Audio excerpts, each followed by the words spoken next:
ஞானானந்தமயம் தேவம் நிர்மலஸ்படிகாகிருதியும் ஆதாரம் சர்வ வித்யானாம் ஹயக்ரீவம் பாஸ்மகே. நெக்ஸ்ட் ஜென் டிவி நேயர்களுக்கு அஸ்ட்ரோ கேஎஸ் ஐயங்காரின் பணிவான நமஸ்காரங்கள். வார பலன் 24/6/2024 30/6/2024 வரலும் உண்டான வாரத்திற்கு என்னென்ன பலன் மேஷம் முதல் மீன வரை அப்படின்றத பார்ப்போம். அதற்கு முன்னாடி இந்த வாரத்தில் இருக்கக்கூடிய கோல்சாரம் என்ன, இந்த வாரத்தில் வரக்கூடிய விசேஷ நாட்கள் என்ன, அதற்கு பிறகு இந்த வாரத்தில் எந்தெந்த ராசிக்காரர்களுக்கு சந்திராஷ்டமம் அப்படின்னு வருஷப்படுத்திக்கலாம். இந்த வாரத்தின் கோல்சாரம் அப்படின்னு சொல்லும்போது காலபுருஷ தத்துவத்தின் முதல் ராசியான மேஷத்தில் செவ்வாய், ரிஷபத்தில் குரு, மிதுனத்தில் சூரியன், புதன் மற்றும் சுக்கிரன், கன்னியில் கேது, கும்பத்தில் சனி, மீனத்தில் ராகு. சந்திர பகவான் இந்த வாரம் அதிவேகமாக செல்லக்கூடிய கிரகம்னு சொல்கிற சந்திர பகவான் உத்திராட நட்சத்திரம் 2ஆம் பாதம் மகர ராசியிலிருந்து மேஷ ராசி அஸ்வினி நட்சத்திரம் வரலும் போகிறார். அதாவது மகரம், கும்பம், மீனம், மேஷம் இந்த 4 ராசி போகிறார். இந்த வாரத்தில் இன்னொரு பயிற்சி இருக்குது. புத பகவான் மிதுனத்திலிருந்து கடகத்திற்கு போகிறார். அதாவது 26/6/2024 வரணும் அன்னைக்கு மிதுனத்திலிருந்து கடகத்துக்கு போகிறார். இந்த வாரத்தில் இருக்கக்கூடிய விசேஷ நாட்கள் அப்படின்னு பார்த்தோம்னா 25/6/2024 ஸ்ரவண விரதம். ஸ்ரவண விரதம்னு சொல்லக்கூடியது வைணவர்களுக்கு மிகவும் ஏற்றது. திரு ஓணம் அப்படின்னு சொல்லக்கூடியது. ஸ்ரவணம் அப்படின்றது திரு ஓணம். 2 நட்சத்திரங்கள் தான் திருன்ற அடைமொழி கொடுக்கப்பட்டிருக்கு. ஒன்று திரு ஓணம், இன்னொன்று திரு ஆதிரை. திரு ஓணம் பெருமாளுக்கு உண்டான நட்சத்திரம், திரு ஆதிரை சிவபெருமானுக்கு உண்டான நட்சத்திரம். ஸோ இதனால் ரெண்டுமே மிகுந்த ஏற்றம் பெறக்கூடிய நட்சத்திரங்களாக சொல்லக்கூடியது. திருவோணம் மகர ராசியில் வருது. ஓணம் மிகப்பெரிய ஏற்றமான நட்சத்திரம். மகர ராசியில் சனி பகவானுடைய ராசியில் சந்திரனுடைய நட்சத்திரம், சமசப்தமாதிபதினு சொல்லக்கூடிய சந்திரனுடைய நட்சத்திரம். நல்ல ஒரு ஏற்றம். இந்த திருவோணத்திற்கு விரதம் இருக்கிறது ரொம்ப விசேஷம். ஸ்ரவண விரதம் இருந்து வீட்டில், அதாவது இப்போ எந்த ஒரு காரியத்தையும் எடுத்து நல்லபடியாக நடக்கணும்னு வேண்டிண்டு ஸ்ரவண விரதம் இருக்கிறது ரொம்ப விசேஷம். இந்த காலகட்டத்தில் இந்த விரதத்தப்போ அந்த சொஜ்ஜி பண்ணி சாப்பிடுவா, ஸ்வீட் பண்ணி சாப்பிடுவா. இது உப்பு, காரம், புளிப்பு இதெல்லாம் எடுக்கிறது கிடையாது. இந்த 25ஆம் தேதியே சங்கடஹர சதுர்த்தி, அதாவது தேய்பிரையில் வரக்கூடிய சதுர்த்தி. ஏன்னா இப்போ அடுத்து அமாவாசை வந்துடும். பௌர்ணமி முடிஞ்சு இப்போ அமாவாசைக்கு போகிறது. அதனால் தேய்பிரையில் இருக்கக்கூடிய சதுர்த்தி. தேய்பிரை சதுர்த்தி அப்படின்னும் போது நம்மளுக்கு உண்டான விஷயங்கள், அதாவது தீயது எல்லாமே போகணும் அப்படின்னு வேண்டிக்கணும். அதாவது எப்படி அப்படின்னா, நம்மக்கிட்ட என்னென்னலாம் பிரச்சனைகள் இருக்கோ அந்த பிரச்சனை போகணும்னு வேண்டிக்கணும். எனக்கு ஏதாவது பண பிரச்சனை இருக்குது, எனக்கு வீட்டில் கஷ்டம் இருக்குது, நோய் இருக்குது, உபாதைகள் இருக்குது. அதை தவிர இந்த இதில் படிக்கக்கூடிய மாணவர்களுக்கு பிரச்சனைகள், அதாவது என்ன பிரச்சனை அப்படின்னா படிக்கக்கூடிய மாணவர்கள் ஞாபக மறதி அதிகமாக இருக்குது. இதெல்லாம் விநாயகர்கிட்ட போய் வேண்டிண்டு ஒரு 9 பிரதட்சணம் விநாயகர் கோயிலுக்கு போய் சுற்றிட்டு ஒரு தேங்காயை உடைச்சிட்டு ஒரு 9 தோப்புக்கரணம் போட்டுட்டு வர்றதன் மூலியமாக நல்ல ஒரு ஏற்றமும் மாற்றமும் வரக்கூடிய காலகட்டமாக அமையும். இந்த வாரத்தில் பார்த்தலையானால் எந்தெந்த ராசிக்காரர்களுக்கு சந்திராஷ்டமம் அப்படின்னு பார்க்கும்பொழுது மிதுன ராசி, கடகம், சிம்மம், கன்னி இந்த 4 ராசிக்கு சந்திராஷ்டம காலம் வருது. இந்த சந்திராஷ்டம காலம் அப்படின்னா உங்களுடைய பிறந்த ராசிக்கு இப்போ இருக்கக்கூடிய கோச்சாரத்தில் சந்திரன் 8ஆம் இடத்துல மறையக்கூடிய காலகட்டத்தை சந்திராஷ்டமம்னு சொல்கிறோம். சந்திராஷ்டமம் ஏன் ரொம்ப முக்கியத்துவம் பெறுறது அப்படின்னு பார்த்தோன்னா, சந்திர பகவான்றவன் மதிகாரகன். மதிகாரகன் மறைந்து இருக்கக்கூடிய காலத்தில் தவறான முடிவுகள் எடுக்கக்கூடும். அதனால் வெளியூர் வெளிமாநில பிரயாணங்கள் வேண்டாம். அதை தவிர புது முயற்சிகள் வேண்டாம் அப்படின்னு சொல்கிறோம். யாருக்கும் ஜாமீன் கையெழுத்து போடுறது, தேவையில்லாமல் வார்த்தைகள் ஓடுறது, இதெல்லாம் கொஞ்சம் கட்டுப்பாட்டில் இருக்கிறது ரொம்பவும் நல்லது. இந்த காலகட்டத்தில் ஒரு வேளை நீங்கள் பண்ண வேண்டிய கட்டாயத்தில் இருந்தீர்களே ஆனால் சந்திர பகவானுக்கு உண்டான எளிய பரிகாரம்னு சொல்லக்கூடிய பச்சரிசியும் நெல் இது உங்களால் முடிஞ்ச அளவுக்கு பக்கத்தில் இருக்கிற விநாயகர் கோவிலில் கொடுத்துட்டு போங்க. அதன் மூலியமாக சந்திராஷ்டமத்தின் தாக்கம் நிச்சயமாக குறையும் அப்படின்றத சொல்கிறேன்.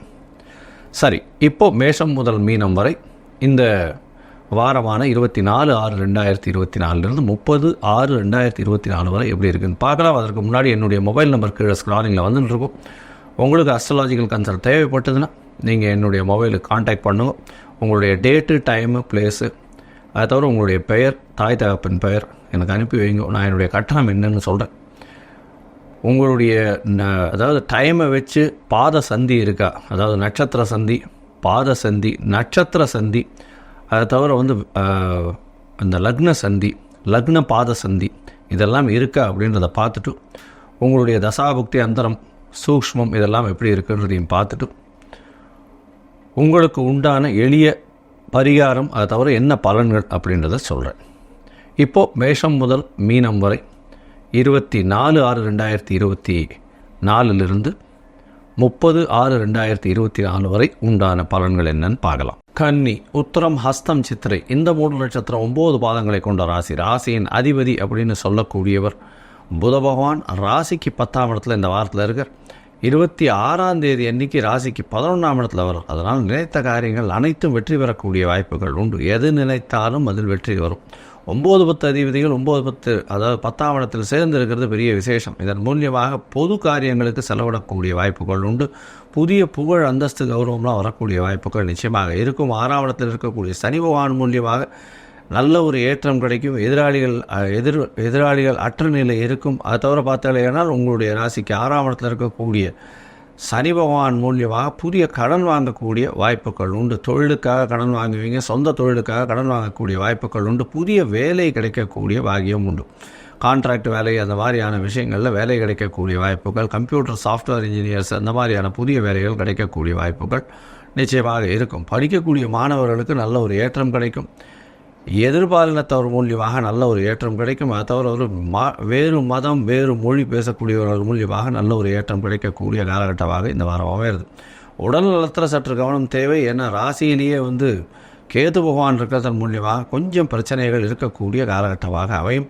உடல் நலத்தில் ரொம்ப ஜாகிரதையாக இருக்கணும். இருந்தாலும் குரு பகவான் பார்க்குறார். குரு பகவான் பார்க்குறதன் மூலியமாக நல்ல ஒரு ஏற்றம் கிடைக்கக்கூடிய காலகட்டமாக அமைய போகிறது. உங்களுடைய ராசிக்கு பார்த்தாலேயானால் 8ஆம் அதிபதி 8ஆம் இடத்தில் ஆட்சி பெற்று இருக்கிறதன் மூலியமாக திடீர் பணம் வரும்.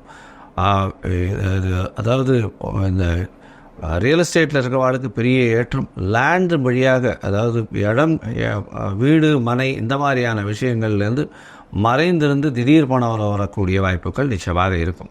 இந்த வாரத்தில் உங்களுடைய ராசிக்கு அதாவது 24/6/2024 30/6/2024 வரை உண்டான வாரத்தில் சந்திர பகவான் உங்களுடைய ராசிக்கு 5ஆம் இடத்துல இருக்கார். 5ஆம் இடத்தில் இருக்கக்கூடிய சந்திர பகவான் நல்ல ஒரு ஏற்றத்தை கொடுப்பார். 11ஆம் அதிபதி 5ஆம் இடத்துல இருக்கிறதுனால புதிய பதவி, புகழ், அந்தஸ்து, கௌரவம்லாம் வரக்கூடிய காலகட்டமாக அமையும். இந்த காலகட்டத்தில் பார்த்தீங்கன்னா நல்ல ஒரு ஏற்றம் கிடைக்கக்கூடிய காலகட்டமாக இருக்க போகிறது. படிக்கக்கூடிய மாணவர்களுக்கு நல்ல ஒரு ஏற்றம். அவங்க நினச்ச மாதிரியே காலேஜ் கிடைக்கக்கூடிய பாக்கியம் நிச்சயமாக இருக்கும். உங்களுடைய ராசிக்கு பார்த்தீங்கன்னா 6ஆம் இடத்துக்கு சந்திர பகவான் போகிறார். 26ஆம் தேதி காலை 7 மணியிலிருந்து ஒரு 28ஆம் தேதி காலை ஒரு 9:30 மணி வரலும் இருக்கக்கூடிய காலகட்டம் இந்த வாரத்தில் இருக்குது. அதாவது 26ஆம் தேதி காலை ஒரு 4 மணியிலிருந்து 28ஆம் தேதி காலை ஒரு 7:30 மணி வரலும் சந்திர பகவான் உங்களுடைய ராசிக்கு 6ஆம் இடத்தில் இருக்கார். 6ஆம் இடத்தில் இருக்கக்கூடிய 5ஆம் இடத்தில் இருக்கக்கூடிய சந்திர பகவான் சனி பகவானோடு சேர்ந்து இருக்கக்கூடிய காலகட்டமாக அமையிறது. இந்த கன்னியா ராசிக்காரர்களுக்கு 6ஆம் இடத்தில் சனி பகவானோடு சேர்ந்து இருக்கக்கூடிய சந்திர பகவான் நல்ல ஒரு ஏற்றத்தை கொடுப்பார். 11ஆம் அதிபதி 6ஆம் இடத்தில் இருக்கார் அப்படின்னு சொல்லும்போது ஒரு வரைவு ஸ்தானம் இன்னொரு வரைவு ஸ்தானத்தோடு சேர்ந்து இருக்கிறதுனால புதுசாக கடன் வாங்குவீங்க. பார்ட்னர்ஷிப் தொழிலுக்குன்னு புதுசாக கடன் வாங்குவீங்க. வெளியூர் வெளிமாநிலம் சுற்றுப்பிரயாணம் போகக்கூடிய பாக்கியம் உண்டு.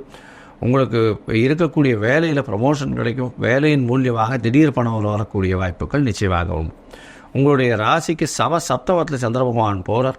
சப்தமம்னு பார்த்தாலேயானால் 28ஆம் தேதி காலத்தால் ஒரு 7:30 மணியிலிருந்து 30ஆம் தேதி காலை ஒரு 9:15 மணி வரலும் இருக்கக்கூடிய காலகட்டமாக அமைய போகிறது. இந்த காலகட்டத்தில் பார்த்தோம்னா எல்லா விதமான வெற்றிகளும் உங்களுக்கு வரும். பார்ட்னர்ஷிப் தொழிலில் வந்து ஒரு நல்ல ஏற்றம் கிடைக்கக்கூடிய காலகட்டம். அது தவிர வந்து நண்பர்கள் மூலியமாக திடீர் பயணங்கள் போகக்கூடிய வாய்ப்புகள் நிச்சயமாக உண்டு. உங்களுடைய ராசிக்கு 8ஆம் இடத்துல சந்திர பகவான் போகிற சந்திராஷ்டம காலம் அமைகிறது 30ஆம் தேதி காத்தாலிருந்து 2ஆம் தேதி மதியம் ஒரு 12:30 மணி வரலும் இருக்கக்கூடிய காலகட்டம். இந்த காலகட்டத்தில் பார்த்தோம்னா புது முயற்சி வேண்டாம், வெளியூர் வெளிவான பிரயாணம் வேண்டாம்னு சொல்கிறோம். சந்திர பகவான் செவ்வாயோடு சேர்ந்து சந்திர மங்கள யோகம் கிரியேட் பண்ணுற ரியல் எஸ்டேட் பிஸ்னஸ் திடீர் ஜாக்பாட் அடிக்கும். அதை தவிர பார்த்தோம்னா இந்த கன்னியா ராசிக்காரர்கள் ஆர்ட் டைரக்டர்ஸு, அதை தவிர வந்து இந்த புத்தகம் வச்சு வியாபாரம் பண்ணுறவா இவாளுக்கெல்லாம் பெரிய ஏற்றம். கவிஞர்கள், கலைஞர்களுக்கெல்லாம் நல்ல ஒரு ஏற்றம் கிடைக்கக்கூடிய வாரமாக இந்த வாரம் அமையிறது. இந்த வாரத்தில் நீங்கள் அருகில் இருக்கக்கூடிய இந்த கற்பகாம்பாள் கோவிலுக்கு போய்ட்டு போங்க. அதாவது இதில் மயிலாப்பூர் கற்பகாம்பாள் கோவிலுக்கு போய்ட்டு வர்றது மூலியமாக நல்ல ஒரு ஏற்றம் கிடைக்கும். நீங்கள் அருகில் இருக்கக்கூடிய அந்த கற்பகாம்பாள் கோவிலுக்கு போகும்போது துளசி வாங்கிட்டு போய் அங்கே இருக்கக்கூடிய பெருமாள் பக்கத்தில் இந்த ஸ்ரீனிவாச பெருமாள் கோவில் இருக்குது, அந்த பெருமாள் கோவிலில் போய் பெருமாளுக்கு துளசி மாலை போட்டுவாங்க. நல்ல ஒரு ஏற்றமும் மாற்றமும் இந்த வாரம் வரும். லோகா சமஸ்தா சுகினோ பவந்து. நன்றி, நமஸ்காரம்.